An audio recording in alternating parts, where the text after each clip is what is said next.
There's a simple upgrade that I can get here in France that's as easy as buying a baguette. But in the United States, it's gonna land you in federal prison if you don't do it properly. Wanna find out? Stick around to the end of the video.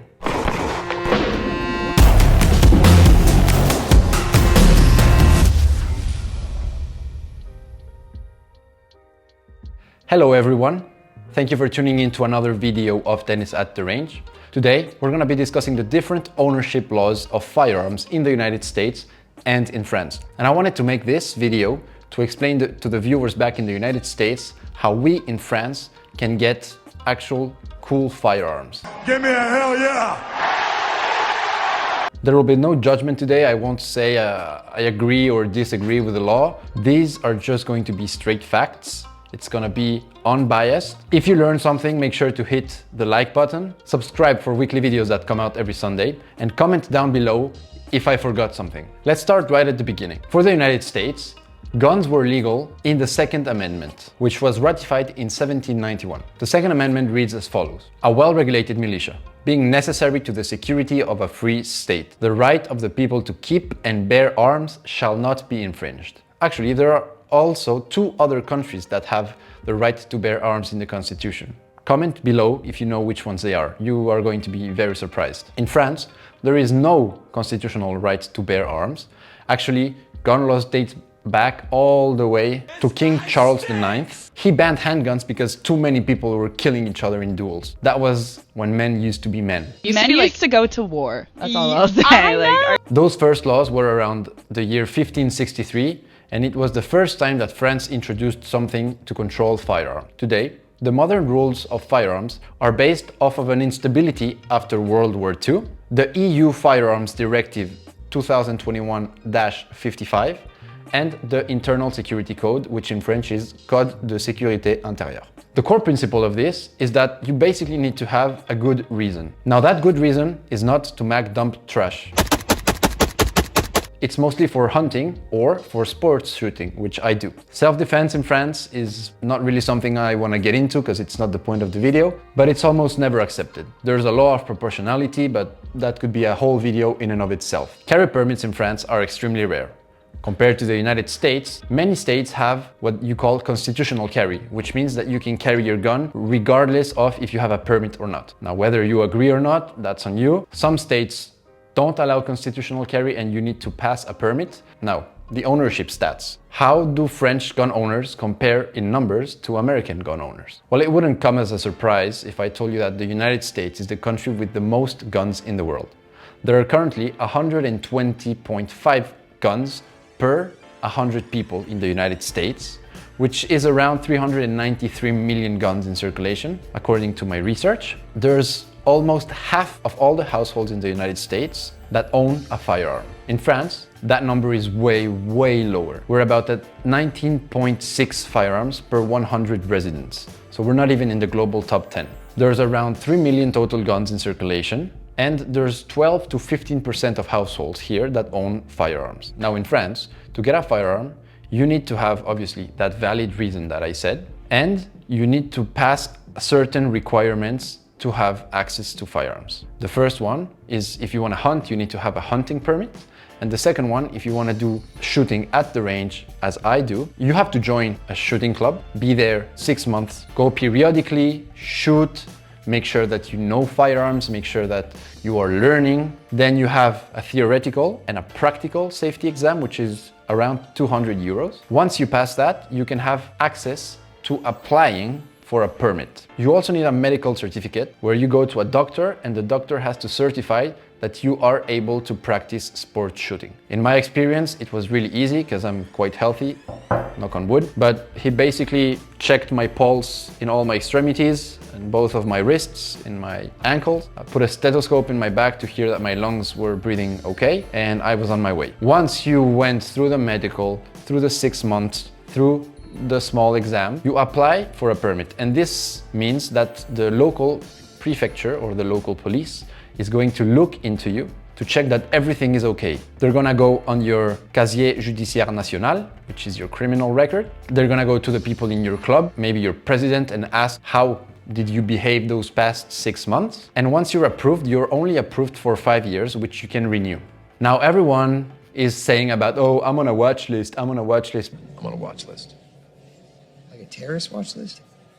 But I am literally on a watch list because every gun owner in France has to be in a database which is called SIA, which is Système d'Information sur les Armes. All owners need to register, and there's a real-time tracking of the firearms you have because you can only have 5 firearms for the first 5 years, and once you renew it, you can go up to 15 firearms. Now, who cannot access guns here in France? There's a national blacklist about 20,000 people deep, which has a few key categories. The first one is obviously the criminal convictions, because we don't want bad people to have access to guns, right? That's impossible. Mental health means that you can also not have a gun if you're having mental issues, which is something that they also check in the medical. If you're a public safety risk, you will not have access to guns. And your age and status, which means that if you're a minor, it's a little harder and you cannot have any. There's also other reasons, but those are the key ones. In the US, the process is a little smoother and shorter time-wise. There's the National Instant Criminal Background Check System, which is the NICS, which was established in the Brady Act in 1993.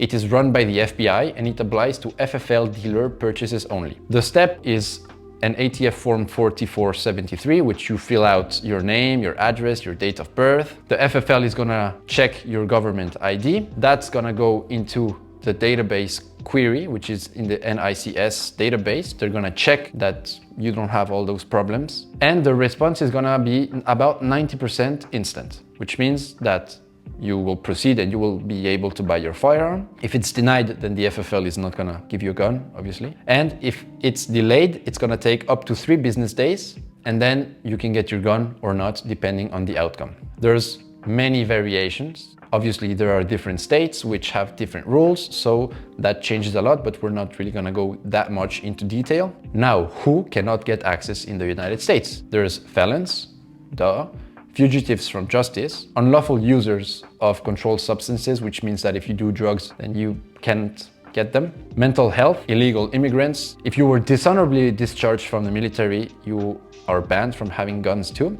Domestic violence, which, I mean, yeah, domestic violence. There is a way of having your firearms back if you were a non-violent felon, but this is still very rare and it's mostly case by case. How are firearms classed in France? It goes from A, B, C, D. The first one, the A category, is prohibited to civilians. This is only for military. It comprises fully automatic guns, guns that are disguised as other guns, such as a pen gun or an umbrella gun or a piece of shit that looks like a P320, and the caliber is higher than 20 millimeters. In this category, we also include all the nice, fun fireworks, which are explosives, grenade, missiles. So if you wanted to practice having an aim-to sidewinder launch at the range, well, you're gonna be out of luck in France. The second category, which is the B category, is the one that most gun owners in France go through, where it goes, as I explained, 6 months, first at the gun range, and then you have to go through the national police background check. This is limited to 5 guns for the first 5 years, and then 15. You have a maximum amount of bullets per gun per year, which is 3,000 rounds per year. You're allowed handguns, long guns, which are semi-auto, and it's basically your average AR-15 and your average pistol, Glock, Walther, whatever. Category C is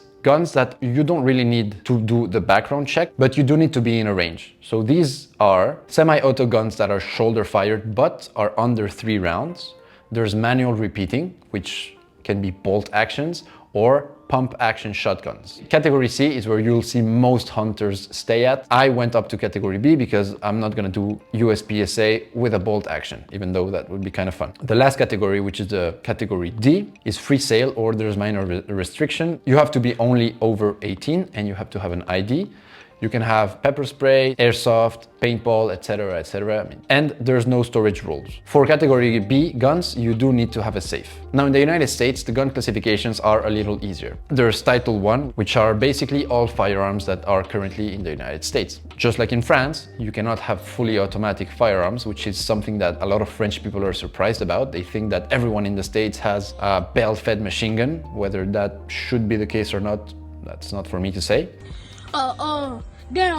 There's no federal limit in how many guns you can have, and there's no federal limit on ammo you can buy by the pallet if you want. Now that's for Title 1 firearms. For Title 2, which is a little harder to access, you do need to pay the ATF a $200 tax stamp, which I think is going to be eliminated starting 2026. It takes about 9 months, so you can basically have a baby before you get a Title II. What's included in Title II? It's machine guns that were manufactured before 1986, short barrel rifles which have under 16 inches in total barrel length, short barrel shotguns which are under 18 inches, suppressors, which if you want to protect your hearing, then you need to pay and wait, and destructive devices such as grenades and heavy weapons, but those are a lot more rare. Now, how can you carry those guns and transport them in both countries?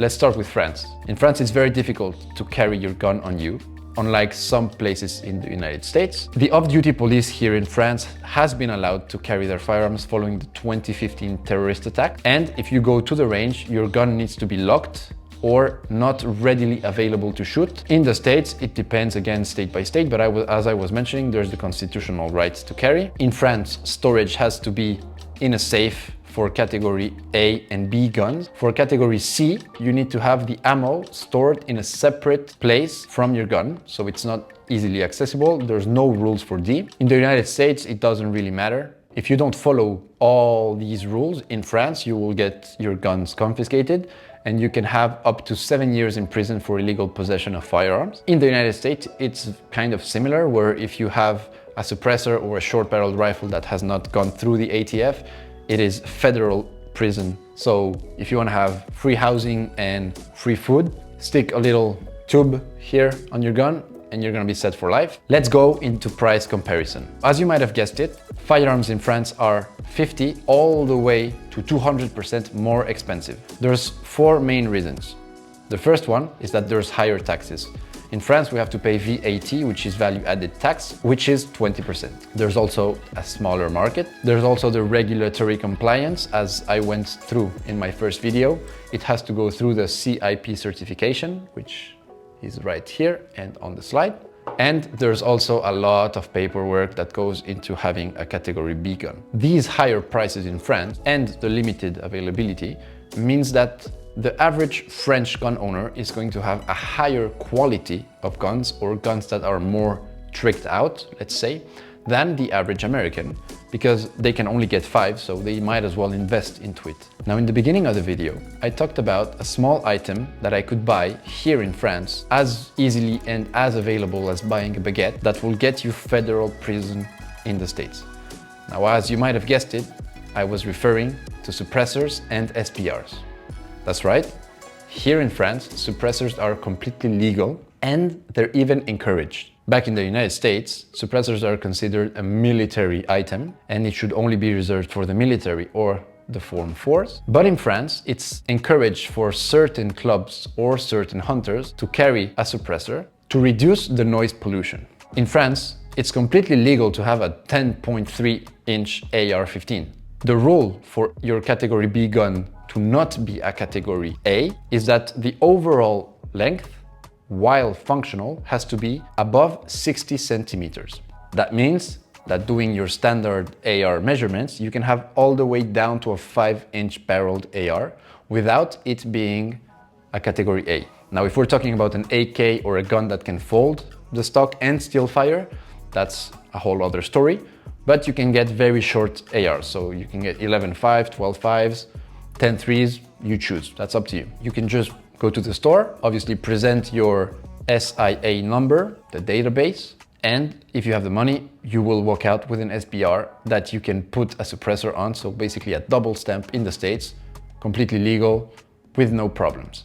So even if we don't have the exact same laws, there are still some positive things in France. Myth busted. So in conclusion, in the US, you can get about any gun under 10 minutes with a constitutional carry, compared to France, where you have to do 6 months plus wait for your background check to pass. There's almost 400 million guns in the States compared to the 3 million guns in France. However, the French can buy suppressed SBRs the same way they can just buy a baguette. Well, not exactly, but you know what I mean. Prices in France are higher, which means that guns are gonna be more tricked out and higher quality. But at the end of the day, we are all joined by the same passion, which is being safe firearm owners. Thank you very much for watching. I hope you learned something. If I missed something, make sure to put it down below in the comments. Thank you very much for watching. Dennis out.